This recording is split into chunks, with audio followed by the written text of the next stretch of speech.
আসসালামু আলাইকুম, কেমন আছেন সবাই? আশা করি অনেক ভালো আছেন। সকাল থেকে অনেক ব্যস্ত ছিলাম, ঘুম থেকে উঠে দেখি আমাদের জন্য মাছ নিয়ে আসা হয়েছে। মানে আমাদের জন্য কাটার জন্য, খাবে তো সবাই, শুধু আমরা কাটাকাটি করব। তো অনেকক্ষণ টাইম লাগলো, আমরা মনে হয় 6-7 জন মিলে এগুলো মাছ কাটছি। তো এগুলো নদী থেকে আনছে, তো অনেক সস্তা দামে পাওয়া গেছে। যদি বাজার থেকে আনতো তাহলে অনেক দাম নিত। তো এখানে আছে এগুলা ট্যাংরা মাছ, এগুলা পুঁটি মাছ। এই পুঁটি মাছগুলোকে এভাবে রাখা হয়েছে কারণ অনেক মাছ তো এগুলা খাওয়া শেষ করা যাবে না, আমার মনে হয় 1 মাসেও। তো এগুলাকে আমরা ভাবছি যে প্রচন্ড রোদ হচ্ছে, এই রোদের ভিতরে এগুলাকে শুটকি বানাবো, তার জন্য এগুলো আলাদা এভাবে বেশি করে রাখছি। তারপরে এখানে আছে, আমি তো জানি না, আমি ভাবছি এটা চিতল মাছ, তো আমাদের বাড়িতে বলতেছে এগুলা ফলিয়া মাছ। তো আমি ভাবছি চিতল মাছ। এগুলো ওয়াশ করার পরে চেঞ্জ হয়ে গেছে না পুরা কালার, আপনাদেরকে আগের ভিডিওতে দেখাইছি মাছগুলো কত সুন্দর। তো এখানে এই যে কই মাছ, তারপরে এটাকে টাকি মাছ, আমাদের ভাষায় বলে গড়াই মাছ।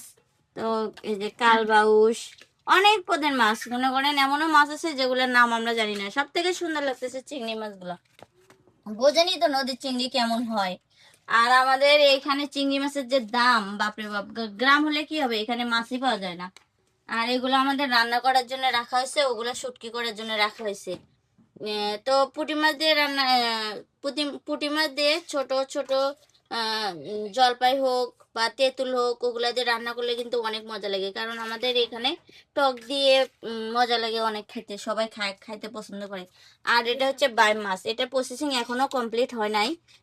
এটাকে আবার ছিলা হবে, কারণ এটার সাথে যে চামড়াটা আছে না, এটা আমাদের খায় কিন্তু আহ, ভিতরে কিছু যায় না, জন্য এটাকে ছিলে আলাদা করে রান্না করা হয়। তো আপনাদের এলাকায় কি এগুলাকে ছিলে খায়? যদি আমাকে বলতেন প্লিজ।